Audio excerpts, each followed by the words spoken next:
अखिल भारतीय वृक्षारोपण अभियान 2021 के अंतर्गत भारत सरकार के गृह मंत्री अमित शाह आज नांदेड़ जिला के मुदखेड़ शहर स्थित केंद्रीय प्रशिक्षण महाविद्यालय सीटीसी सीआरपीएफ में 1 करोड़वा वृक्ष लगाया और सभी सीआरपीएफ के जवानों से संबोधित किया।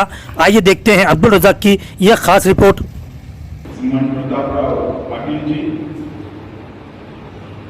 जिनके नेतृत्व में बल देश की आंतरिक सुरक्षा संभालने के लिए सदैव तैयार रहता है, ऐसे डीजी सीआरपीएफ श्री कुलदीप सिंह जी,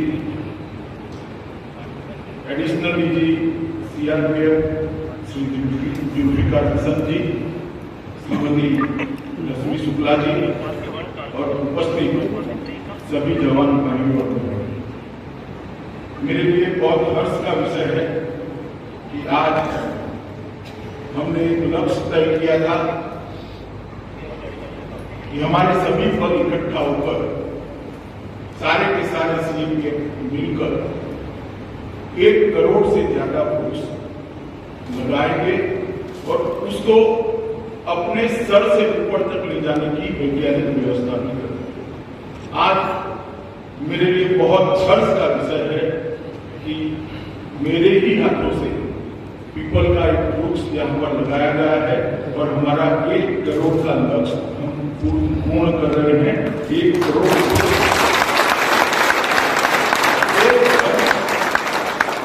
लगभग 170 से ज्यादा जिलों में हमारे सीएपीएफ ने लगाने का काम किया। और एक और महत्वपूर्ण है कि आज हमारे प्रधानमंत्री श्री नरेंद्र मोदी जी का जन्मदिन है। उसी दिन हम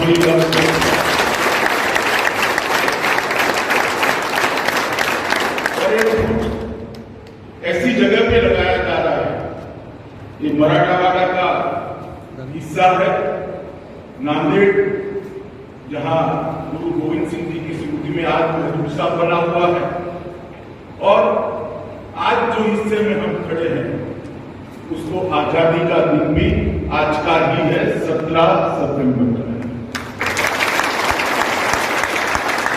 आज ही के दिन हैदराबाद के निजाम के जुल्मी शासन से ये पूरा क्षेत्र यहां से लेकर बिदर होकर तेलंगाना का पूरा क्षेत्र आजाद।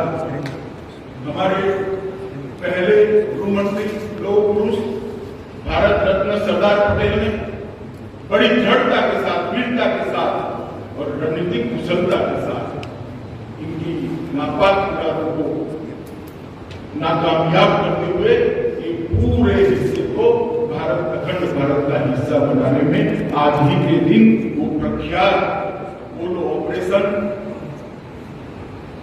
पुलिस एक्शन, इसके जरिए सफलता प्राप्त की। तो आज हम सब के लिए बहुत महत्वपूर्ण दिन है। यहाँ के रहने वालों के लिए और महत्वपूर्ण दिन है क्योंकि हम तो 15 अगस्त 1947 को आजाद हुए। मेरे क्षेत्र इसके 13 महीने के बाद आया। एक मानो में एक क्षेत्र का आजादी का दिन आज ही है। तो मैं सभी मराठावाड़ा के, मुगल क्षेत्र के और तेलंगाना के लोगों को बहुत बहुत शुभकामनाएं देना चाहता हूँ। इस क्षेत्र की आजादी के लिए स्वामी रामानंद जी, गोविंद भाई श्रॉफ, दिगंबर राव बिंदु, देव सिंह चौहान, ऐसे कई दिग्गजों ने अपने जान न्यौछावर की और एक लड़ाई लड़ी। एक तरफ निजाम की क्रूर फौजें थी, रजाकार थे, ये सब के सामने लड़ाई लड़कर आज हिस्सा भारत के साथ जुड़ा हुआ है। इसके लिए वो सभी हुतात्माओं का बलिदान, सर्वोच्च बलिदान देश कभी नहीं भुला सकता। मैं आज उनको भी बड़े मन से हमारे देश की सभी सीएपीएफ के जवान की ओर से बहुत बहुत मनपूर्वक श्रद्धांजलि देता हूं कि आपके त्याग और बलिदान के कारण ही ये हिस्सा देश के साथ जुड़ा है। तो आज मोदी जी का जन्मदिन और आज ही हमने 1 करोड़ का वृक्ष, 1 करोड़वा वृक्ष यहाँ पर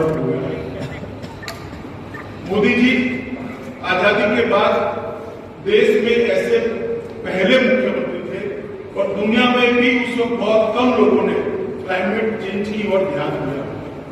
जलवायु परिवर्तन पर ध्यान देने की बहुत कम लोगों को रोड बनाते थे, बिल्डिंग बनाते थे, पीने के पानी की व्यवस्थाएं करते थे, शिक्षा के लिए संरचनाएं भी होती थी, विकास सभी क्षेत्रों में हुआ। मगर मोदी जी जब गुजरात के मुख्यमंत्री थे तब उन्होंने सर्वप्रथम क्लाइमेट चेंज डिपार्टमेंट को सरकार के अंदर प्रस्तावित करने का काम किया और ये पूरे भारत में सबसे पहला कदम था कि जलवायु परिवर्तन पर शासन जलवायु परिवर्तन बचाने के लिए, संभालने के लिए एक संस्थागत व्यवस्था, इंस्टीट्यूशनलाइज मैनेजमेंट शासन की ओर से कैसे हो सकता है, इसकी शुरुआत मोदी जी ने की। आज उन्हीं के जन्मदिन के दिन हम 1 करोड़वा वृक्ष यहाँ पर लगा रहे हैं और मुझे भरोसा है कि सीआरपीएफ के जवान ये जो वृक्ष इस बार सीआरपीएफ ने लगाए हैं उसकी एडवांस में नर्सरी भी बनाई गई है। मृत्यु दर को ध्यान में रखकर वृक्षों के और उसको फिर से लगाने की व्यवस्था भी की है। जवानों के साथ वृक्षों को जोड़ने का वैज्ञानिक व्यवस्था भी किया गया। तो सारे पौधे बहुत जल्द ही पृथ्वी के पर्यावरण की सेवा में लगेंगे, इसका मुझे विश्वास है। मित्रों, अंधाधुंध विकास, इसके कारण दुनिया के पर्यावरण को बहुत सारा नुकसान है। ग्लोबल वार्मिंग और क्लाइमेट चेंज ऐसे तो खतरे बने हैं जिसको किसी के कोई भी देश के लिए दुश्मन की जरूरत ही नहीं। अभी अभी हम देख रहे हैं अतिवृष्टि, अकाल, भूस्खलन, ढेर सारे मामले ये जो अब दिखाई देने पड़े हैं, इसका मूल कारण क्लाइमेट चेंज, जलवायु परिवर्तन। पृथ्वी का तापमान बढ़ता ही जा रहा है, इसका मूल कारण है कि अंधाधुंध विकास और कार्बन उत्सर्जन के कारण ओजोन का जो स्तर है पृथ्वी और सूर्य के बीच में, वो स्तर धीरे धीरे धीरे धीरे बदला। ओजोन का स्तर ही सूर्य की प्रचंड गर्मी से पृथ्वी को जीने लायक, मगर जो कार्बन उत्सर्जन का प्रमाण, उसका प्रतिशत हमने बढ़ा लिया, वो कार्बन ऊपर जाते जाते जाते ओजोन के साथ मिलता है और ओजोन के स्तर को क्षीण करता है, पतला करता है, नीचे भी करता है। अगर ये प्रक्रिया को हमने नहीं रोका तो एक दिन ऐसा आएगा कि पृथ्वी पर तापमान इतना बढ़ जाएगा कि मानव जीवन को बहुत परिश्रम पड़ेगा अपने आप को चुकाने। जैसा कि सीआरपीएफ ने कहा, प्रकृति का संतुलन जब भी बिगड़ता है तब विकृति आनी शुरू होती है और वो विकृतियों को बचाने का एकमात्र रास्ता है प्रकृति के संतुलन को। प्रकृति का कुदरती संपत्तियों को दोहन करना चाहिए, शोषण नहीं। विकास की गति के साथ साथ ग्लोबल वार्मिंग और जलवायु परिवर्तन, ये दोनों की चिंता को व्यवस्था के अंदर ही इनबिल्ट करना और उसका एकमात्र रास्ता, सरल रास्ता, प्राथमिक दृष्टि से दिखाई पड़ने वाला रास्ता है कार्बन के उत्सर्जन को कम करना और जो उत्सर्जित हुआ कार्बन है उसकी व्यवस्थापन कैसे? एक ही रास्ता है, वृक्षों की संख्या बढ़ानी पड़ेगी, तभी जाकर ऑक्सीजन मिलती रहेगी और ओजोन के परत तक दिखा देगी। और इसीलिए 2 साल से हमने कार्यक्रम लिए हैं। गत साल भी हमने बहुत बड़ा वृक्षारोपण अभियान लिया था, लगभग 1 करोड़ 30 लाख वृक्षों को लगाने का कार्यक्रम लिया था और 1 करोड़ 47 लाख वृक्ष सीएपीएफ के जवानों ने लगाए थे और आज 1 करोड़ वृक्ष लगाने का काम समाप्त हो गया। एक भर में कहने हुए सीआरपीएफ और सीएपीएफ के सभी जवानों को मैं कहना चाहूं कि आप अपने आप को वृक्ष के साथ जोड़िए। मैं मेरा अनुभव बताता हूं, अगर एक बार अपने आप को वृक्ष के साथ जोड़ लोगे तो लगाव हो जाएगा और वो लगाव आपको आत्मसंतुष्टि के लिए बहुत काम आएगा, आपका तनाव भी कम करेगा और आप आपको एक रचनात्मक दृष्टिकोण जीवन जीने के लिए दी। उनकी सर्जन ही परमात्मा की सबसे बड़ी कृपा है और सबसे बड़ी कला है। अगर एक वृक्ष को बड़ा होते हुए हम देखते हैं और उसको हर रोज पानी पिलाने की व्यवस्था हमने करी, ट्री गार्ड लगाने की व्यवस्था हमने की, इसके प्रूनिंग की व्यवस्था करके उसको मजबूत बनाने की व्यवस्था हमने की है, तो जब ये बहुत बड़ा वृक्ष हो जाता है, छाया देने लगता है, हवा को शुद्ध करने लगता है, तब मन को जो संतोष मिलता है इसका कोई माप नहीं है, कोई नाम नहीं। इसलिए मैं सभी जवानों को वृक्ष के साथ अपने आप को लगाना तो सरकार का कार्यक्रम है, उसको जिंदा रखना, उसको बड़ा करना, एक पौधे को वृक्ष में परिवर्तित करना वो सरकार का कार्यक्रम हो नहीं सकता, सीआरपीएफ के जवान का कार्यक्रम होना चाहिए, तभी जाकर हमारा जो लक्ष्य है वो लक्ष्य पूरा हो सकता। धार्मिक दृष्टि से कई सारे पुराण, चाहे उपनिषद हो चाहे उसने वृक्ष के महत्व को समझा है।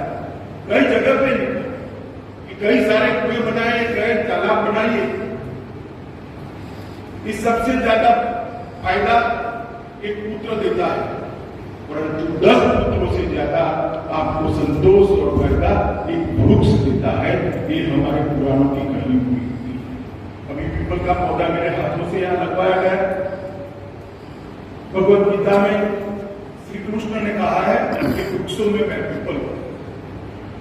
वो इसलिए कहा कि सारे वृक्षों में श्रेष्ठ वृक्ष पीपल ही है, जो सबसे ज्यादा ऑक्सीजन वापस कार्बन डाइऑक्साइड को छोड़ना, कार्बन डाइऑक्साइड को कम करना, कार्बन मोनोऑक्साइड को कम करना और ऑक्सीजन को पृथ्वी को वापस देना, ये सबसे बड़ा अगर कोई काम करता है तो पीपल का वृक्ष में पीपल, नीम, इमली, वटवृक्ष, ये सारे ऐसे वृक्ष है जिनका आयुष्य भी लंबा है और ऑक्सीजन देने की भी क्षमता है।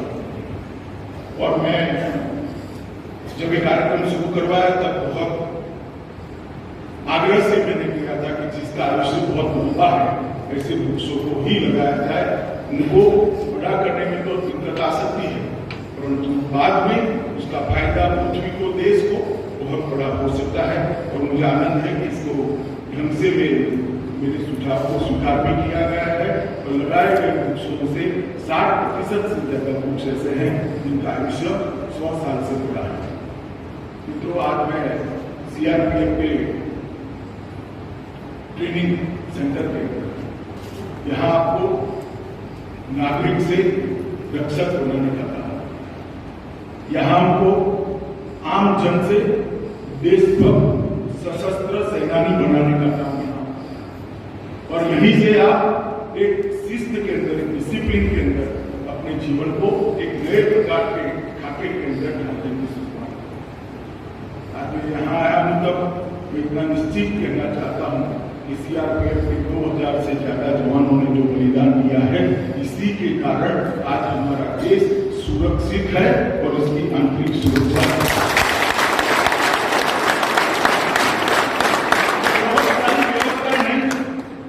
तब 1959 को भारत चीन सीमा पर सटा हुआ हॉट स्प्रिंग का हो या सरदार चौकी हो, भुज के अंदर हर जगह सबसे पहला दुश्मन को चैलेंज करने का काम किया जो सीआरपीएफ ने। और जब आगे बढ़ता गया, हमारी आजादी के बाद हमारी यात्रा आगे बढ़ी, परिवर्तन किया। सीआरपीएफ के काम में शुरू से आज तक देखो तो आमूल परिवर्तन आया, मगर मैं जब एनालिसिस करता हूं तो हमेशा पाता हूं कि हर परिवर्तन को सीआरपीएफ ने बहुत सहज तरीके से आत्मसात कर अपने आप को नए खाते में किया। आंतरिक सुरक्षा की जिम्मेदारी थी, फिर आंतरिक सुरक्षा की जिम्मेदारी आई, फिर दंगे रोकने की जिम्मेदारी आई, फिर वामपंथी उग्रवादियों के सामने लड़ने की जिम्मेदारी आई, चाहे नॉर्थ ईस्ट के थिएटर में काम करने की जिम्मेदारी आई, कश्मीर में काम करने की जिम्मेदारी आई, सीआरपीएफ के जवानों ने हर रिक्वायरमेंट के खाके में अपने आप को ढालकर हर रिक्वायरमेंट, हर अपेक्षा जो आपसे रखी गई उसको बखूबी निभाने का काम किया है और हर मोर्चे पर सीआरपीएफ की 10 पताका को आपने गौरव के साथ आसमान तक ऊंचा लगाने का काम और जो सीआरपीएफ के इतिहास को ध्यान से जाने नहीं है, पहचाने नहीं है, इनको मेरा ये वाक्य थोड़ा अतिशयोक्ति लग सकता है, परंतु मैं सभी लोगों के सामने बात की इसलिए जरूर बोलना चाहता हूं कि मैं इसको वास्तविकता मानता हूं कि सीआरपीएफ के बगैर देश की आंतरिक सुरक्षा की कल्पना हो ही नहीं सकती है।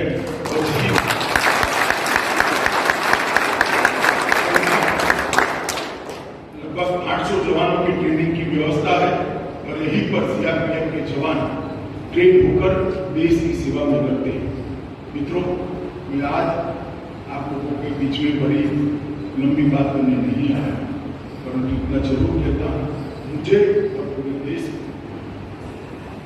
आप लोगों को त्याग, बलिदान और समर्पण पर गर्व है और आप जो देश की आंतरिक सुरक्षा को मजबूत करने में अपना योगदान दे रहे हो, देश में जो विकास हो, देश $5 ट्रिलियन की इकोनॉमी बनने की दिशा में आगे बढ़ रही है, वो आपके समर्पण और आपके बलिदान के अलावा संभव नहीं है। इसलिए आप लोगों के त्याग, तपस्या और बलिदान को साधुवाद देते हुए मैं अपनी बात को समाप्त करता हूं। मगर फिर से आग्रह करता हूं कि सीआरपीएफ का हर जवान अपने आप को एक वृक्ष के साथ जुड़े और प्रकृति की सेवा करने का काम, देश की सुरक्षा के काम की जितनी ही बखूबी आप निभाए ऐसी शुभकामनाएं देकर आप सभी को नमस्कार करके मेरी बात को समाप्त करता हूं। वंदे मातरम।